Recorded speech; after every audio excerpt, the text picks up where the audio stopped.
I mean, I was going more for world peace, but yeah, sure. World peace? What the fuck? I'm just joking. Seems too lofty. It's Who cares about world peace? If it didn't feel too much like a stretch goal, maybe. Yeah, like I want world peace to happen, but I'm not going to do anything proactively for it. Surprise shots. Surprise shots. We don't know what they are because they're a surprise. All right. This one is for Marjewel. Cheers. Clink.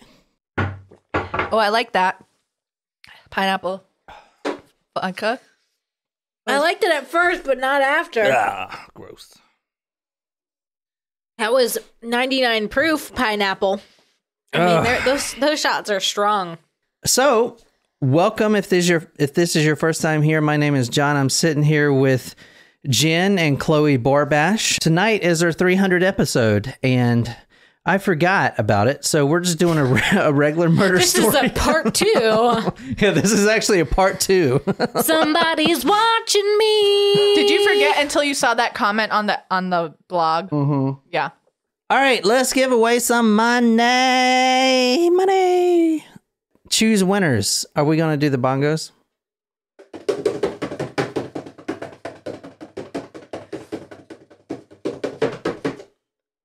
Choose winners now. You always do that to me and tell me to play the bongos before you even choose. And boom. Summer. That's a new commenter, pretty sure. Yeah. It is a new commenter. Whenever I hear the name Summer, I think of Summer from the OC. Dreams drifting in the summer breeze. Congratulations, Summer. So I guess this is the $50 starting off. Yeah. I mean, $50, Summer. You're a first-time commenter. I'm really surprised that it hasn't repeated someone yet because everyone's here. Well, we are getting more comments a week, so it's picking up. Yeah, we did have 25 comments or 25 entries. There was like over 50 comments. So to enter this, you got to leave a comment on this week's post. You'll see the box down there. Make sure after you comment, you go back up to that box and put your email in there, the same one that you use to comment with, because that's how it tracks.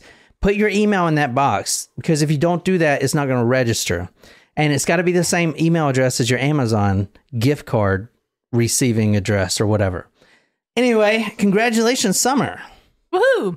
Jen, so we did the Derek Todd Lee case, part 1. I remember the name now. So can you tell us everything you remember and don't get one detail wrong, please? Thank you. Ooh. It was in Washington, wasn't it? Oh my God. Fuck no. What the fuck? Incorrect. That was like 3 episodes ago. This one was in Louisiana.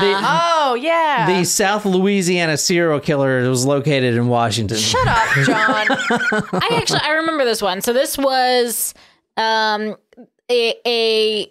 possible person who worked in oil who would say like, hey, can I use your phone? I need to call my work. That's right. And would beat the shit out of the woman home alone. Correct. And I gotta say, I noticed, and I think this is because of this episode, John purchased a help keychain for like women, and he's got a taser in the Amazon cart, and I'm pretty sure it's because of this episode. Is it the bird? The bird? No, it's not the birdie. It's the other one. The birdie has bad reviews. The other one. So there's this little thing, guys. Did you buy it though because of this?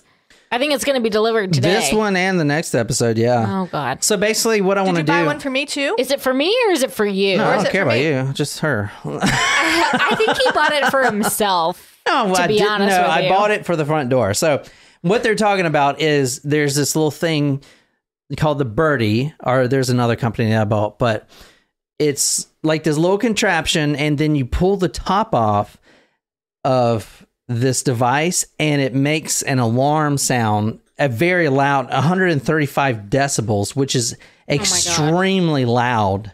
Anyway, if you remove the top, it makes this meh, meh, meh, meh, count. It's an alarm for your person. But anyway, what I'm going to do, because of these episodes right here, is I'm going to, well, you should put one on your keychain. I'm going to get another one. For me? No, not for you. And I'm going to tie a string to it and hook it to the front door. So every time you open the door for someone, you also have your hand on this birdie thing. So, for instance, if the perpetrator, let's say you open the door for a guy selling insurance, and then he's really a serial killer or is trying to get into, rape you or whatever, then he pushes the door open, but you're still holding onto this thing, and it's going to make the sound automatically. I'm in suspense, and ever since I saw that you ordered this alarm thing and a freaking taser in our Amazon cart, I was like, just don't test it on me. Okay, Nicole. Actually, maybe. Please tell us all about. He is in Louisiana. He works somewhere in oil, and his MO is like going to women's apartments and saying, "Hey, can I use your phone so I can call my work?" And they let the door open, and he like bashes them in, but he also sexually assaults them. Did you get that, he's Jen? killed upwards like of a dozen, but maybe more. I thought maybe it was like 17. Twice that. So tonight we're going to finish up the Derek Todd Lee case. I keep wanting to call him Derek Lee Todd. I think that's because my dad's and my brother's middle name is Lee. I didn't know that. So it's like... Wait, your dad's name is Tommy Lee? That's awesome. Your mom's name is in my bed last night, and you're probably going to have a sister. Yeah. Last week we did part 1 of the Derek Todd Lee case. As Nicole was talking about, he is also known as the South Louisiana serial killer. He actually only got caught for his later killings, but there was a span of 10 years where he was able to commit these horrendous crimes, and to put it simply, they haven't been mapped out to him yet, or will ever be. So, and we actually went over the Charlotte Murray case. Do you remember that one? She was in her apartment. Was moving in, yeah. Yeah, she moved in. She just moved in. And did I go over the cemetery one? No. Like Young Frankenstein? You said that he liked to hang out at the cemetery or something weird. Did I tell you about the couple at the cemetery? No. Yes. Oh. Yes or no? Well, yes, they were having sex in the car, correct? This guy's MO is really hard to map. When they finally figured out, when the Baton Rouge police finally figured out that they had a serial killer working in the area, all the press that came out didn't actually put his race because they didn't know his race. Even the FBI couldn't tell what race this person was. Is he a black guy? Is he a white guy? We don't know. In fact, from the book that we're going to be reading an excerpt tonight also is from a survivor account. And this survivor account, she wrote a book about the attack and everything else. So we'll get a good taste of how he enters the home and everything, good taste of how he does it, exactly what you're going to get if he enters your home. But the police actually contacted her because they were looking for any unsuccessful homicides, and she was one. Derek Todd Lee actually tried to kill this lady, but he was unsuccessful. So they contacted this lady, and they mapped out, they basically got the DNA from her rape kit, and they matched it to the Murray kit and among the other ones that we talked about, and they were all matched. That's how they knew the race of the killer and exactly what they look like. Once she came forward with her story and her DNA from the rape kit test, it was just a matter of literally minutes before they arrested this guy. They actually arrested him and his family in Atlanta. He fled to Atlanta. They arrested his whole family? Well, not his whole family, just him. But his family didn't know about it. In this case and the next case we're going to do, now that you brought that up, it's kind of interesting because both had sons, and we can see how the sons turned out. Oh. And they're not very good. Oh. Apple doesn't fall far. So nature versus nurture. Yeah. Anyway, so we did stop with the couple at the cemetery. If you haven't heard part 1, you might want to go back there. Derek Todd Lee, serial killer, rolling around Louisiana in the killing fields. That's what they call that area of Louisiana. A lot of swamp down there. You can just throw a body in there real quick. Just like Pee-wee. Just like Pee-wee, yeah. So, like I said, this is the book we're reading tonight, and we are on live chat, so we got a couple of good friends here. So we are reading I've Been Watching You by Susan Mustafa. Why do you think she titled it I've Been Watching You? Because he was a stalker. A voyeur? This is Jen's goggles that she brought out last week as well. That's not the first time I brought them out, is it? No, it's not the first time, but it was the first time in a long time. It's my binoculars. As you're going to read from the survivor's account, the reason that she named it I've Been Watching You is because when Todd Lee breaks into the house, even with the survivor account, he'll start beating the woman to the ground and starting to rape her and stuff like that. And then he'll whisper in your ear, I've been watching you. Oh, that's not creepy at all. Oh my God, that's creepy. Because these, and you know, like the Charlotte Murray case, it was in broad daylight in a very busy apartment. So the audacity of him to do that is, it's just so brazen just to walk in and do that. So it turns out that I've been watching you. The reason he says that is because he has actually been stalking these victims, sometimes for even a year. He would stalk the victim. I was going to ask, how long was he stalking them for? Wow. So would he stalk multiple people at one time, or would he be single focused to one person? I don't know. That's a good question. And was he actually employed by Exxon or like what? Yeah. How yeah, much he was. Yeah, he was an oil man. So like, but how do you have time to stalk all of these people if you have a job? Because you make time. In all of his spare time. I have a job and I still have some free time. What are you talking about? People have free time. I don't. Freaking Green River Killer he worked at a paint shop and he had plenty of time. You know, in your off time. Some people like video games. Some people like killing prostitutes, you know. I don't know what. Jen goes from work to practice to sleep. To church, which they have time to diddly twiddly little Stop boys. it. I'm just saying. Stop. Okay. Stop. You crossed the line there. All right, here's the victims. This is some of the victims. Women, there was two African American girls in there. So it's hard to tell what race this guy is because he would go for white women and black women. But women altogether, so. Yeah, there's also not really an age type. Yeah. There is one thing that's in common. Well, kind of.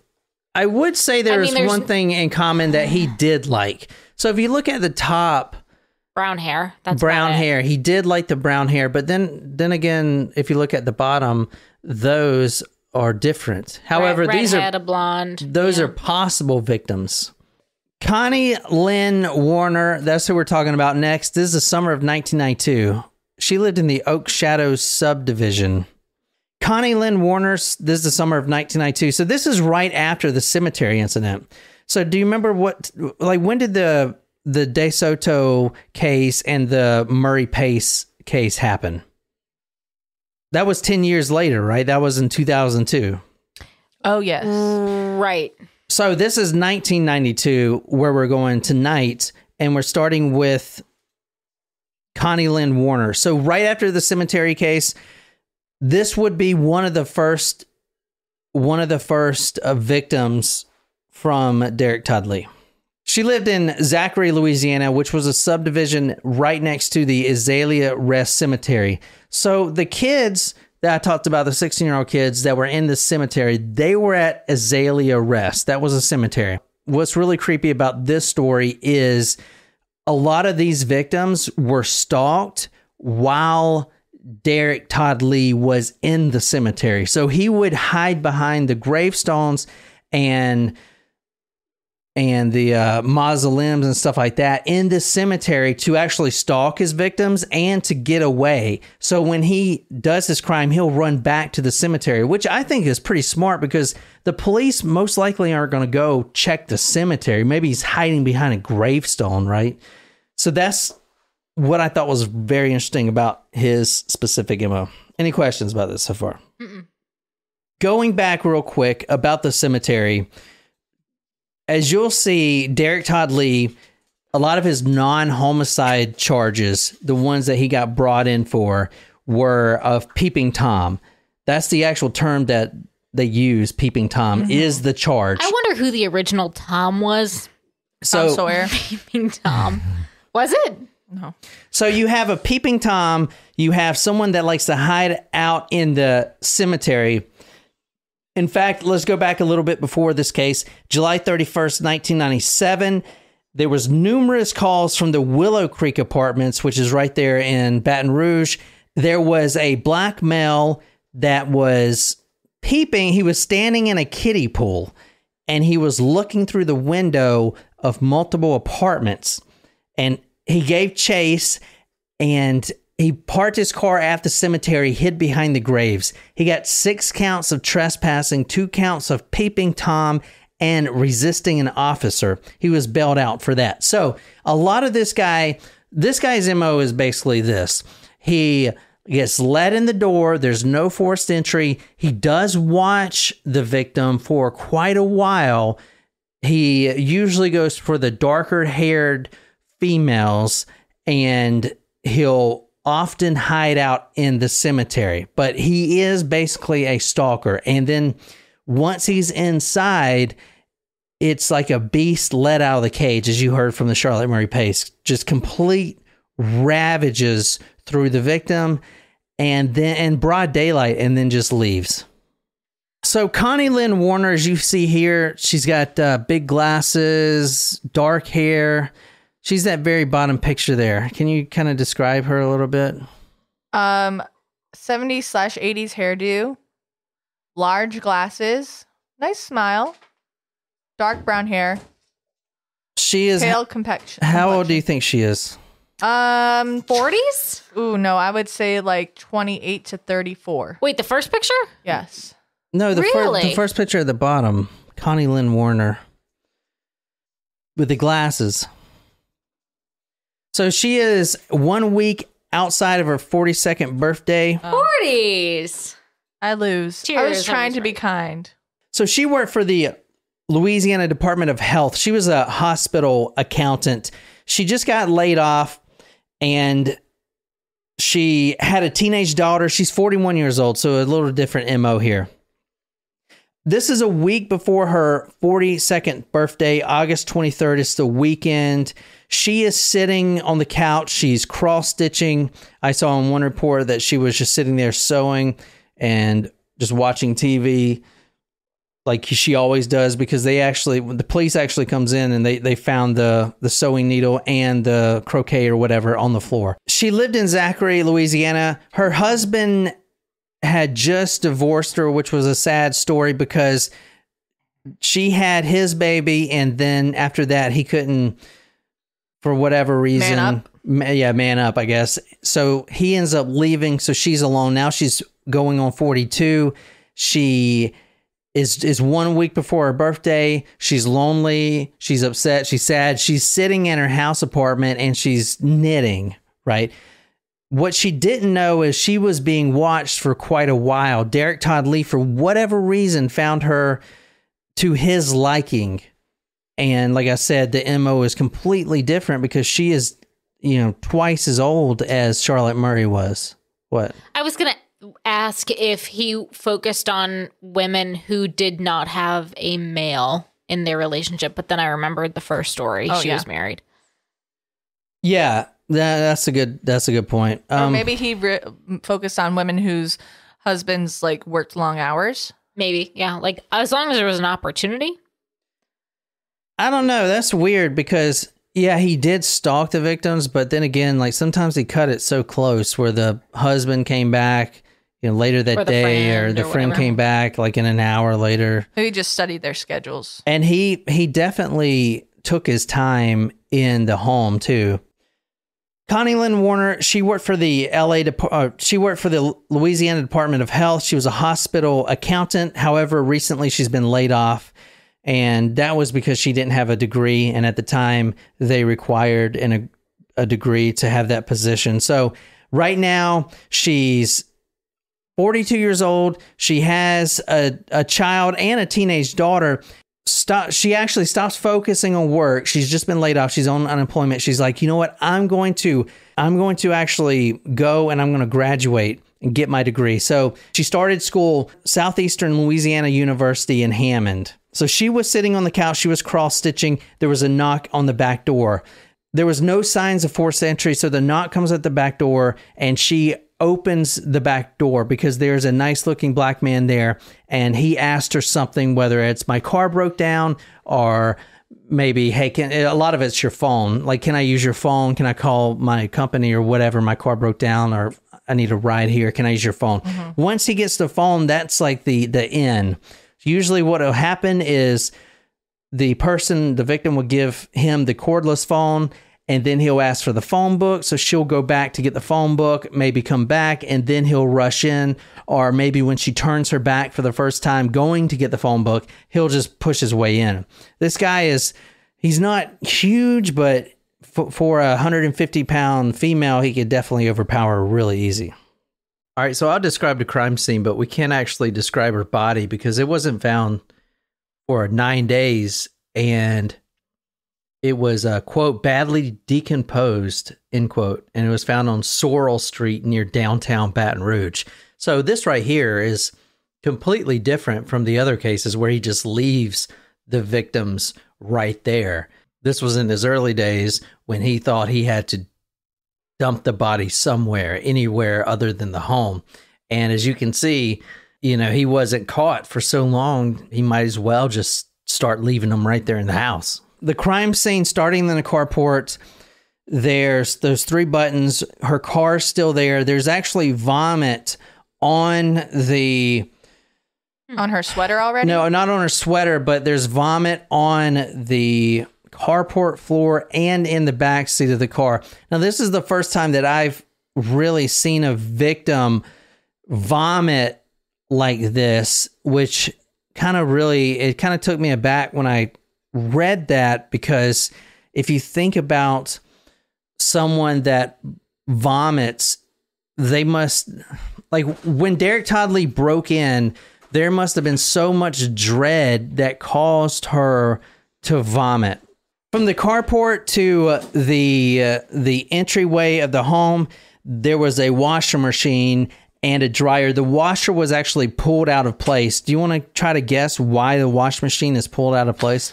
Maybe to block the entrance or exit from the apartment. So the killer comes in through the back door of this lady's apartment. He actually forces her into the carport. So the carport's the last place that she's going to be alive. The carport is attached to the washer and dryer area, kind of like ours is here. So the struggle happens in the den living room area. It moves to the washing machine room. The wash machine is pulled out. So the reason that the detectives think that the washing machine was pulled out is because she, quote, grabbed hold of it to keep from being pulled out of the house, end quote. There was blood stains in the carpet in the bedroom. The bed sheets were twisted like a struggle took place. So basically twisted all up, kind of like one of those twisty pretzels. Let's move. Let's talk about this guy. This is Derek Todd Lee. Did you think he would look like that? He's older than I thought he would be in this. Well, he now looks like I thought he may. Well, the initial sketches that came out looked nothing like this, and as you see, the initial sketches kind of look like a white man instead of who this is. All right, this is Derek Todd Lee right here. This is the South Louisiana serial killer. If you're on live chat, you can see him right there. Everyone said he's a good-looking black man. So this guy right here, can you imagine this guy being... at your front door? No, he just looks like a professional. At least, I mean, in this photo, he's wearing like a white collar suit and all that good stuff. Well, yeah, you get dressed up when you go to court. I think I'm pretty trusting. Like, unless somebody... Yeah, oh my God, which is why I ordered that thing. Yes. But he doesn't look like a bad guy, no. No, I think that's the case for a lot of the serial killers that But he's covered. a fucking terrible guy. That's the thing. Yes. So this guy right here knocks on the door, and he's very manipulative, right? He's very charming. Honestly, if someone had said the exact same thing to me, hey, oh my God, like, can I use your phone? I mean, in modern cell phone, that granted, this was back in 2002. So in modern cell phone era, if someone were to knock on my door, I would be a little more cautious about letting someone in to use the phone. But this guy, if I was back in 2002, would I have done that? Probably. The thing about this guy is you're not going to let him in. All you got to do is open the door a little bit. All you got to do is crack the door. That's why I bought those things, because you don't have to let this guy in. You just got to crack the door. He's going to make his way in himself. Get one of those hotel locks then. Us. I'm not talking to the past victims. I'm talking about current us.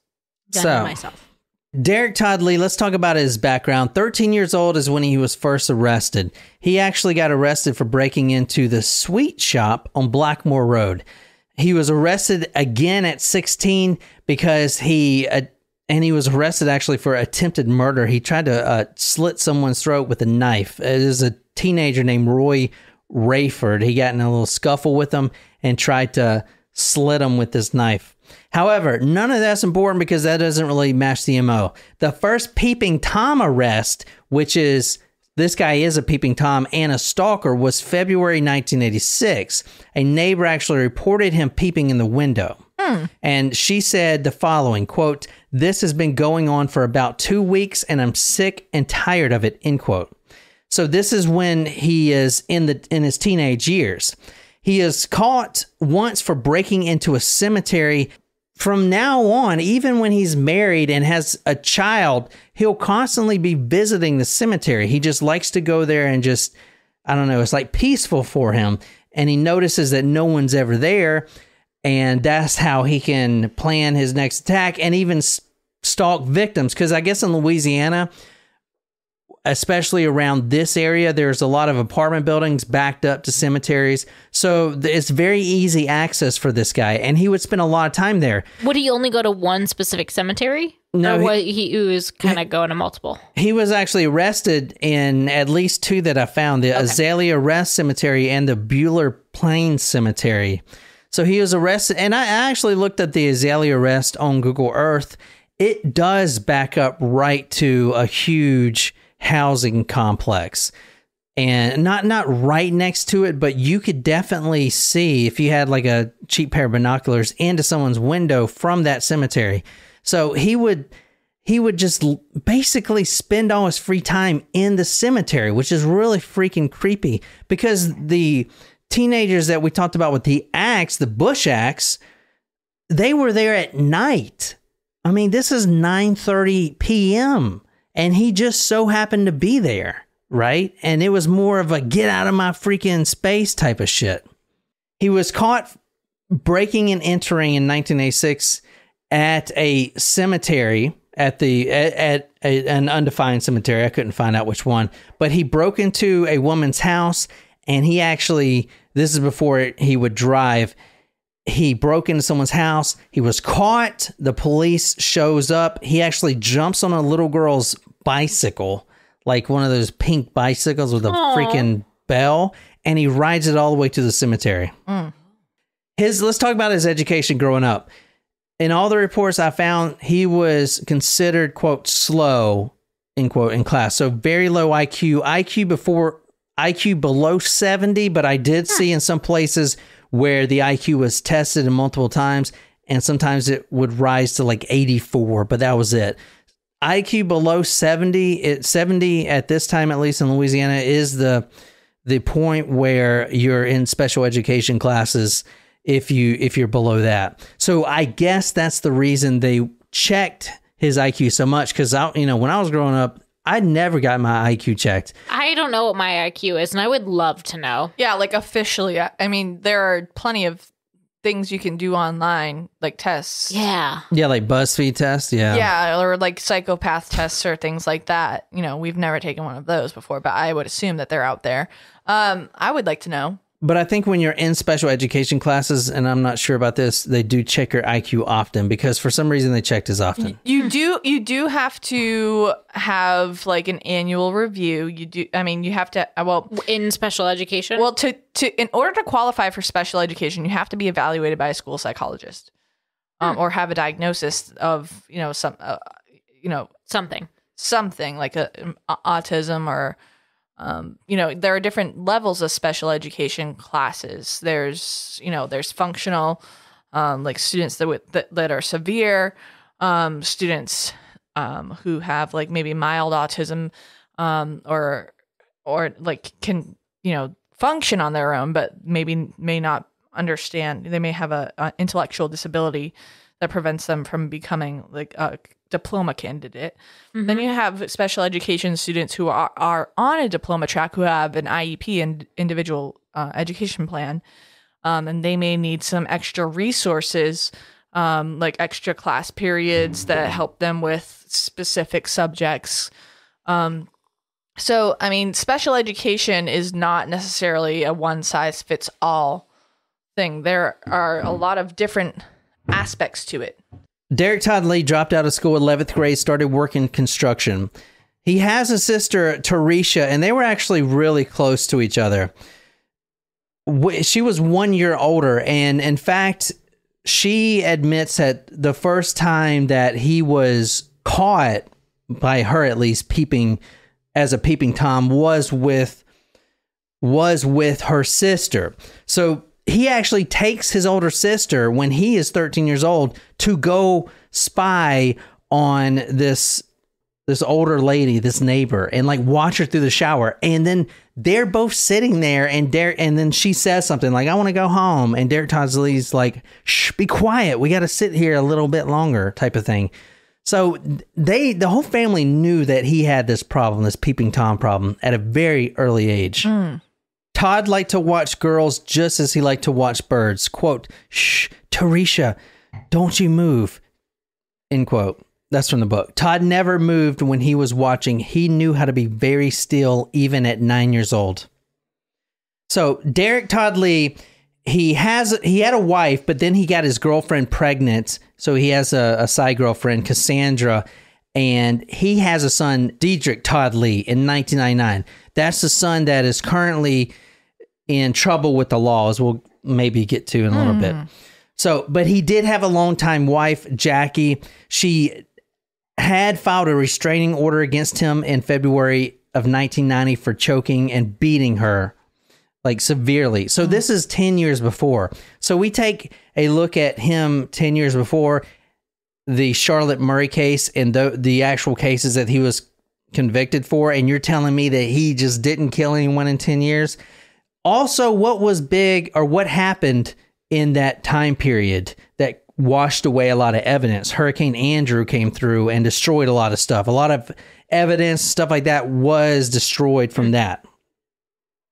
Todd's real father, a Samuel Ruth, was a manic depressive. He was considered psychotic, and he liked to preach the Bible. He was a truck driver, and he had a history of beating women. In prison, this is talking about his mental depreciation, I guess. In prison, the guards would constantly have to scold him for drinking and washing his face in the toilet water. He was eventually committed to a mental institution outside of prison. So, which is crazy. Yeah.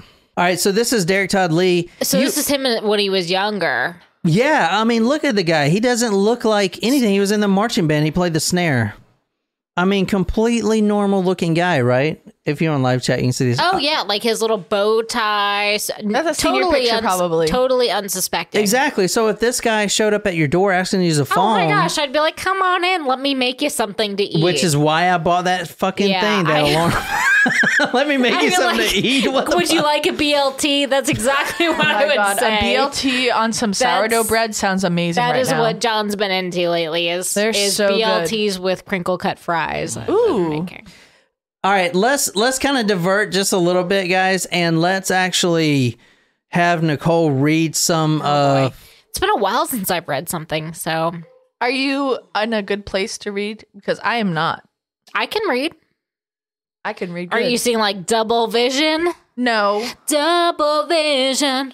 What I'm going to have Nicole read is from a book called Divine Justice, the Diane Alexander story. Alexander Hamilton. The only survivor of the Derek Todd Lee murders. Now, this is from Diana Alexander. She wrote this book, and this is about her account. Now, the book, and I'll put this on Talk Murder for you guys that want to check it out. I think I got it for free on Kindle Unlimited. I think it's on there for free. Yeah, it's on Kindle Unlimited. So I have a Kindle, but I never use it. But the book, I will tell you, is she's very Christian. So a lot of it is about, God help me, save me, stuff like that, which I don't mind. But she was that way before this attack. I'm just to let you guys know that the book is very religious. It's called Divine Justice. Let me preface this. This is from the book Divine Justice. This is the first-hand account, and this is why I wanted to put it in the episode, is because this gives you exactly what you can expect from when Derek Todd Lee knocks on your door. He asks to use the phone. He needs a phone book, and then all of a sudden, he just pushes the door open, knocks you to the floor. He starts beating you in the face because he wants you to be quiet because you're in an apartment building shared by other apartments. And then he begins to rape you. This is exactly what you will expect because this is a victim that actually survived the attack. And her name is Diane Alexander. This is the woman that they used to get the DNA from the rape kit test that actually linked to Derek Todd Lee.